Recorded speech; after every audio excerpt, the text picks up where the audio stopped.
नमस्कार दोस्तों। आइए आपको हम हरतालिका तीज व्रत की कथा सुनाते हैं। भाद्रपद शुक्ल तृतीया को हरतालिका तीज व्रत कहते हैं। इस व्रत का महत्व आज से नहीं बल्कि प्राचीन समय से ही है। इस व्रत को विवाह से पहले करने से मनोवांछित पति की प्राप्ति होती है और विवाह के पश्चात इस व्रत को करने से स्त्रियां अखंड सौभाग्यवती होती हैं तथा सभी प्रकार के सुख एवं ऐश्वर्य को प्राप्त करती हैं। तो इसलिए जो विवाहित स्त्रियां हैं उनको इस व्रत का करना बड़ा महत्वपूर्ण होता है, बड़ा फलदायक होता है। और कथा को पूजा अर्चना करने के बाद ही सुनना चाहिए। भाद्रपद के शुक्ल पक्ष तृतीया तिथि को शिव परिवार की पूजा करना बहुत ही मंगलदायक होता है और इस दिन सभी को बहुत ही श्रद्धा से शिव परिवार की पूजा करनी चाहिए। सबसे पहले पूजा अर्चना हेतु किन सामग्री की आवश्यकता होती है उन सामग्री को हम एकत्र कर लें। जैसे ऋतु फल हो, जो उस ऋतु में फल मिलता हो, आपको आसानी से मिल सके। पुष्प, जल, चंदन, रोली और पुष्प में ध्यान रहे पीला, लाल, सफ़ेद, नीला। वो इसलिए कि पीला फूल गणपति जी को पसंद है, सफ़ेद और नीला पुष्प शिव जी को पसंद है, लाल पुष्प गौरी मैया को पसंद है। दुर्वा की भी व्यवस्था कर लें।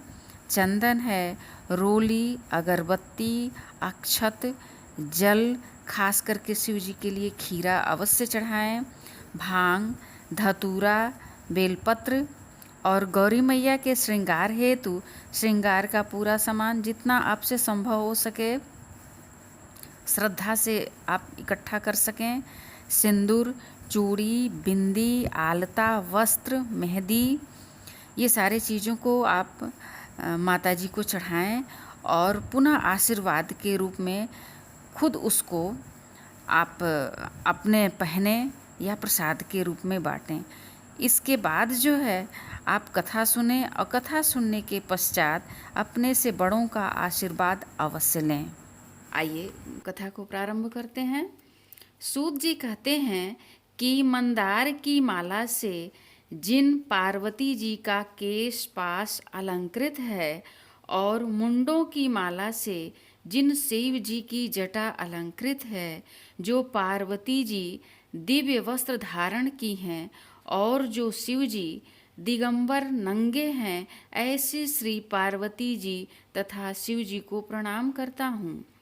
रमणीक कैलाश पर्वत के शिखर पर बैठी हुई श्री पार्वती जी कहती हैं, हे महेश्वर, हमें कोई गुप्त व्रत या पूजन बताइए जो सब धर्मों में सरल हो, जिसमें परिश्रम भी कम करना पड़े लेकिन फल अधिक मिले।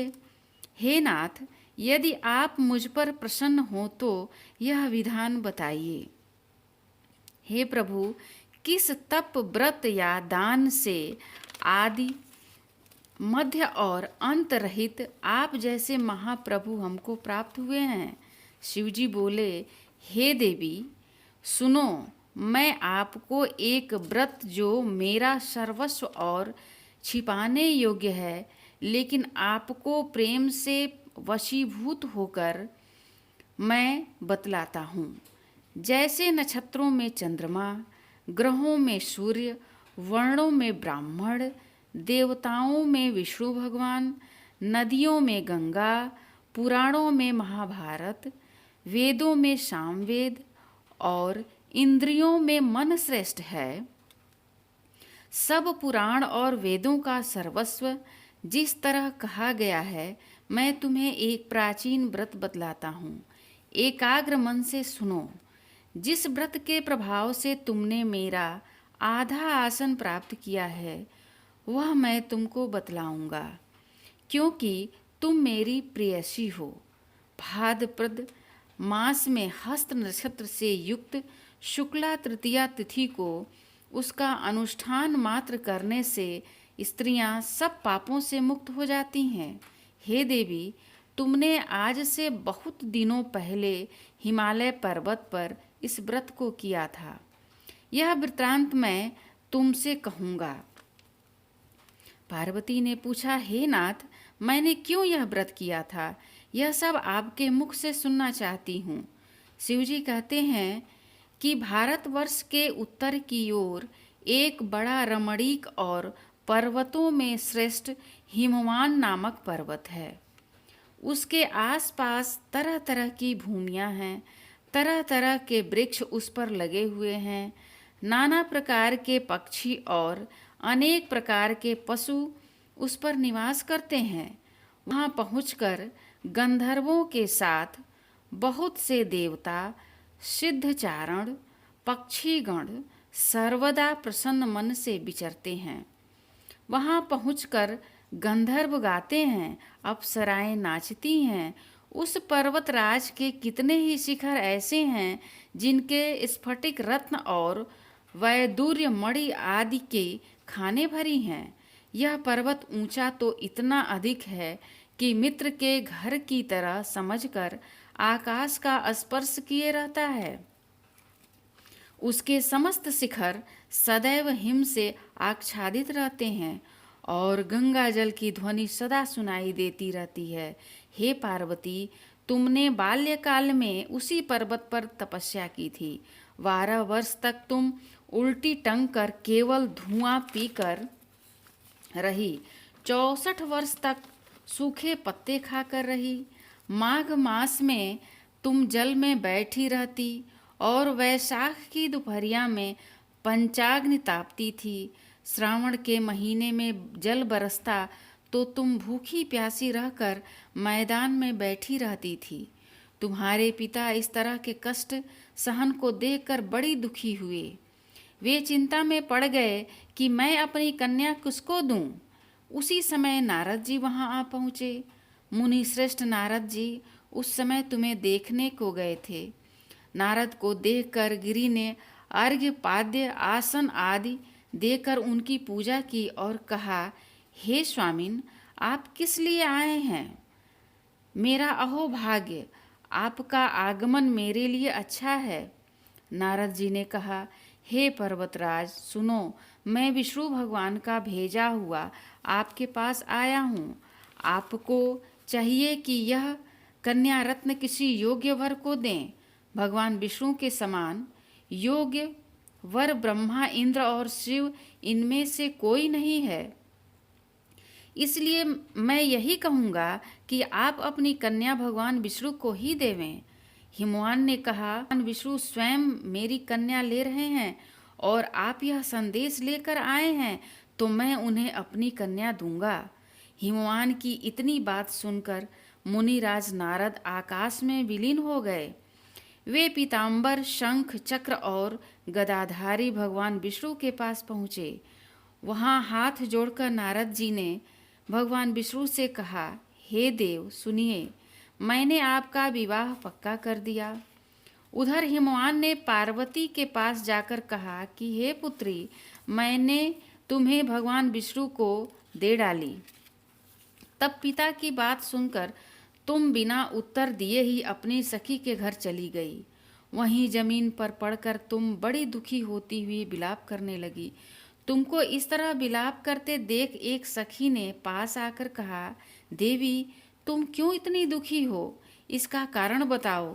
तुम्हारी जो कुछ इच्छा होगी मैं यथाशक्ति उसको पूरा करने की चेष्टा करूंगी, इसमें कोई संशय नहीं है। पार्वती बोली, मेरी जो कुछ अभिलाषा है उसे तुम प्रेम पूर्वक सुनो। मैं एकमात्र शिव जी को अपना पति बनाना चाहती हूँ, इसमें कुछ भी संशय नहीं है। मेरे इस विचार को पिताजी ने ठुकरा दिया है। इसमें मैं अपने शरीर को त्याग दूंगी। इससे मैं अपने शरीर को त्याग दूंगी।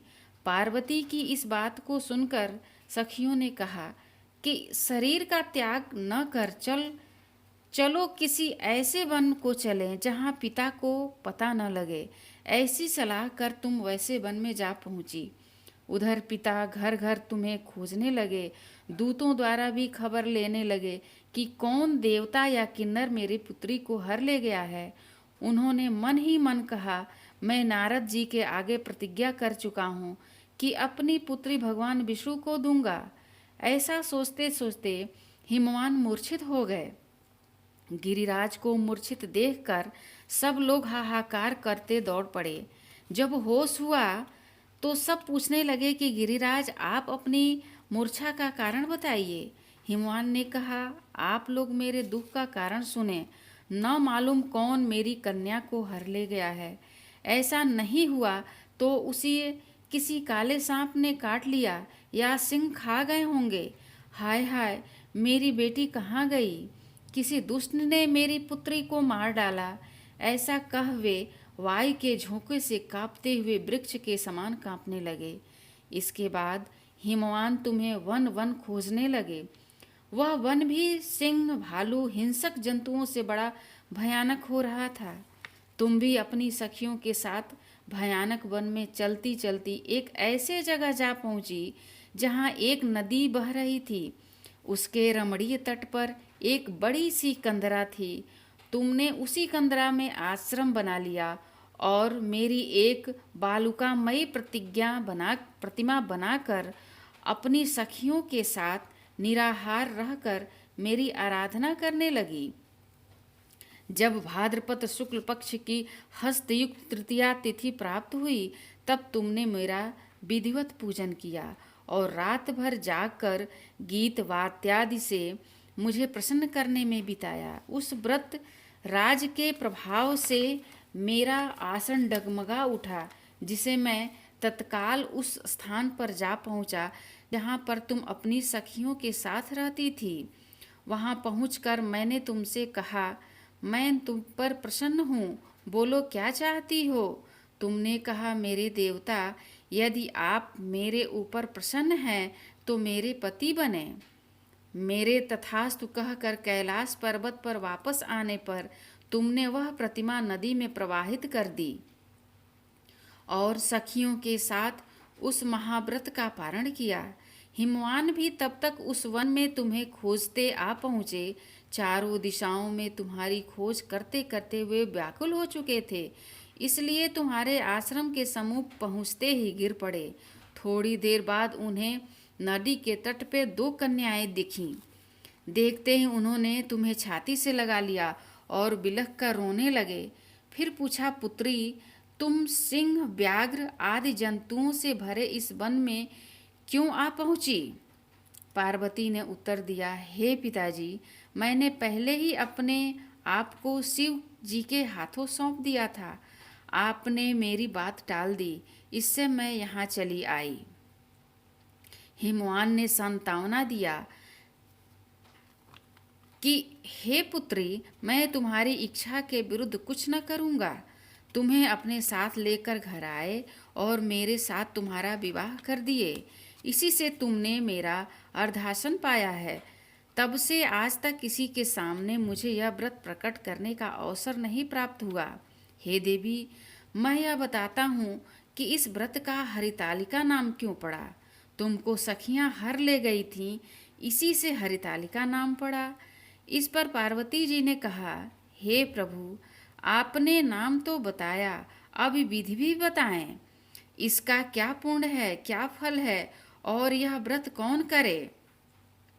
शिव जी पार्वती जी से कहते हैं, हे देवी, मैं स्त्री जाति की भलाई के लिए यह उत्तम व्रत बतलाया हूँ। जो स्त्री अपने सौभाग्य की रक्षा करना चाहती हो वह यत्नपूर्वक इस व्रत को करे। पहले कदली के खंभे आदि से सुशोभित एक सुंदर मंडप बनवावे, उसमें रंग बिरंग के रेशमी कपड़ों के चंदवा लगवाकर चंदन आदि से सुगंधित द्रव्यों से वह मंडप लिपवावे। फिर शंख, भेरी, मृदंग आदि बजाते हुए बहुत से लोग एकत्रित होकर तरह तरह के मंगलाचार करते हुए उस मंडप में पार्वती तथा शिव की प्रतिमा स्थापित करे। उस रोज दिन भर उपवास कर बहुत से सुगंधित फूल, गंध और मनोहर धूप नाना प्रकार के नववेद आदि एकत्र कर मेरी पूजा करे और रात भर जागरण करे। ऊपर जो वस्तुएं गिनाई हैं उनके अतिरिक्त नारियल, सुपारी, जमीरी नींबू, लौंग, अनार आदि जो फल प्राप्त हो सके उन्हें इकट्ठा कर ले। उस ऋतु में जो फल तथा फूल मिल सके विशेष करके रखें। फिर धूप, दीपादि के द्वारा निम्नलिखित मंत्रों का उच्चारण करते हुए पूजन करें। इसके बाद शिवाय, शिव रूपिणे यहाँ से लेकर प्रसन्ना भव पार्वती तक मंत्रों का उच्चारण करें, जिसका अर्थ इस प्रकार है, सुनो। हे शिवे, शिव रूपिणे, हे मंगले, सब अर्थों को देने वाली हे देवी, हे शिव रूपे आपको नमस्कार है। हे शिव रूपे आपको नमस्कार है। हे शिवे आपको सदा के लिए नमस्कार है। हे ब्रह्मा रूपिणी आपको नमस्कार है। हे जगदात्री आपको नमस्कार है। हे सिंह वाहिनी, संसार के भय से भयभीत मुझ दीन की रक्षा करो। इस कामना की पूर्ति के लिए मैंने आपकी पूजा की है। हे पार्वती, मुझे राज्य और सौभाग्य दीजिए, मुझ पर प्रसन्न होइए। इन्हीं मंत्रों से पार्वती तथा शिव जी की पूजा करें। तदंतर विधि पूर्वक कथा सुने और ब्राह्मण को वस्त्र, गौ, सुवर्ण आदि देवें। इस तरह एकचित्र होकर स्त्री पुरुष दोनों एक साथ पूजन करें। फिर वस्त्र आदि जो कुछ उसका संकल्प करें। हे देवी, जो स्त्री इस प्रकार पूजन करती वह सब पापों से छूट जाती है और उसे 7 जन्म तक सुख तथा सौभाग्य प्राप्त होता है। जो स्त्री तृतीया तिथि का व्रत न कर अन्न भक्षण करती है तो वह 7 जन्म तक बंध्या रहती है और उसको बार बार विधवा होना पड़ता है।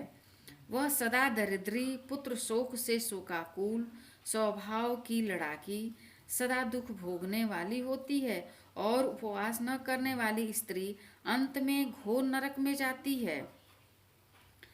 तीज को अन्न खाने से सूकरी, फल खाने से बंदरिया, पानी पीने से जोंक, दूध पीने से सापिन, मांसाहार करने से बाघिन, दही खाने से बिल्ली, मिठाई खाने से चींटी और सब खाने से मक्खी होती है। उस रोज सोने से अजगरी और पति को धोखा देने से मुर्गी होती है। इसलिए हर स्त्रियां व्रत अवश्य करें। दूसरे दिन सुवर्ण, चांदी, तांबा तथा बांस के पात्र में अन्न भरकर ब्राह्मण को दान दें और पारण करें।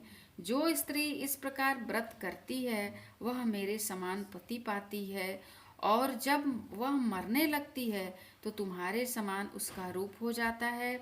उसे सब प्रकार के सांसारिक भोग और सायुज्य मुक्ति मिल जाती है।